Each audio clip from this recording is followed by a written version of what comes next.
The State Department oversees our foreign relations, national security, and assists Americans abroad.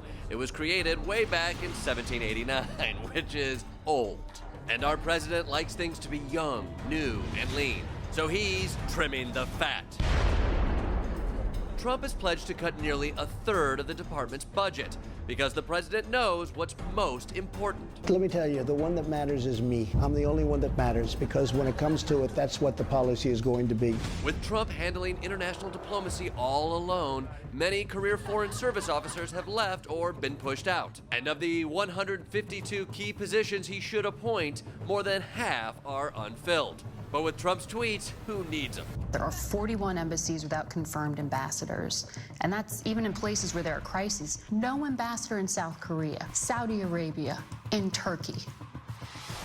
Our foreign policy objectives continue to be met. He's right. So I'm facing off with 6 diplomats who've left under this administration to let them know we're doing just fine without them. They may have 150 years of combined experience all over the world, but what have they ever done to make America great? I helped bring home the only serviceman being held by the enemy in Afghanistan. I helped coordinate the evacuation of 15,000 Americans. I helped to bring 1,000 children out of Haiti immediately after the earthquake.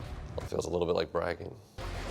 I'll just kick things off with a softball. The State Department's a very international department. What was your favorite country to serve in? Very hard to say. Malta, Egypt. I would actually say Iraq. Czechoslovakia. Yugoslavia. I see why you guys aren't working at the State Department, because the correct answer was America. It's the best country. Oh, it seems like you forgot it a second ago.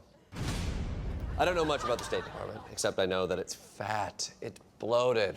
If, in the space of 1 year, 1/3 of all the generals and admirals in the military chose to retire because of a new president, there would be an uproar. Well, that's not happening because we're adding billions to our military budget. If we do our job right, then the military doesn't have to do it. Talking and listening to other countries, this sounds like marriage counseling. And I know it doesn't work. I showed up once to that and I walked right out, and guess what? My marriage still broke up. I think people who are most successful in business find that talking and listening, making your case. I don't want to hear this. What war was ever ended with diplomacy? Can you name me one? Sure. Bosnia, Kosovo, these are areas that I worked on. Don't try to overly sell yourself. Maybe talking worked in the 90s, but America no longer needs face-to-face contact to get its point across. More and more, we are literally absent from discussions dealing with the most urgent crisis that we have with North Korea right now. And we have no ambassador in South Korea at the moment. Yeah. We've never been less respected around the world than we are today. If we're worried about our popularity overseas, that's an easy fix. I don't give a shit about popularity. I care about credibility, and that's what we're losing daily. You lose credibility when you just throw the S word around like that. I don't know if you'll find this reassuring, but the risk of nuclear war in the last year has risen to remote, but very conceivable. Cool. So the bunker that I invested in was a decent idea.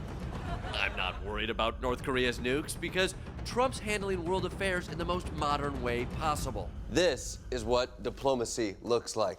Why would Kim Jong-un insult me by calling me old when I would never call him short and fat? Oh well, I try so hard to be his friend, and maybe someday that will happen. Take this hot-fire Twitter diplomacy and revert it into old-school diplomacy. This is easy. It's easy. We've got to lower the temperature in our public comments. If we sit down and talk, maybe we'll find out we have more common interests than we think. Jesus, that's boring. How about this one? I told Rex Tillerson, our wonderful Secretary of State, your guys' ex-boss, that he is wasting his time trying to negotiate with Little Rocket Man. The message I would convey is our patience with diplomacy is coming to an end. You didn't use any nicknames at all. Did you leave that out? How much time on average does somebody who works for the State Department spend brainstorming nicknames for leaders of other countries? 0 hours. So you don't have a quick go-to for Angela Merkel? Leader of the free world. No, Merkel, you go German Hillary. These guys might be useless to Trump, but maybe I can help them land a job because I'm starting a new domestic affairs office that I'm calling the United States Department. I got your resumes here, and We are looking for a general ambassador of flyover country. We're definitely looking for an undersecretary of the forgotten man. That office will be located in a bar in Wisconsin. Shri, all right, here, looks like resume says, ooh, an expert on Russian propaganda. Combating Russian propaganda. Oh, I thought, actually, no. Yeah. If you're, no, There's some use for that these days. yeah.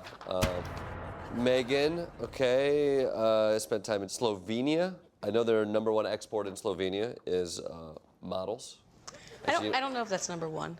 I've done a little bit of research. What I know about Slovenia is models come here and they become first lady. It's an amazing trajectory if you really look at it. This undersecretary of the forgotten man, is that a position any of you might? Yeah, is that the Wisconsin bar? It's a Wisconsin bar. That was tempting. Yeah? Yeah, sign me up. I'll put you down. Well, it's not a sign-up situation. It'll be an interview process, but... It's an honor just to be nominated. Great.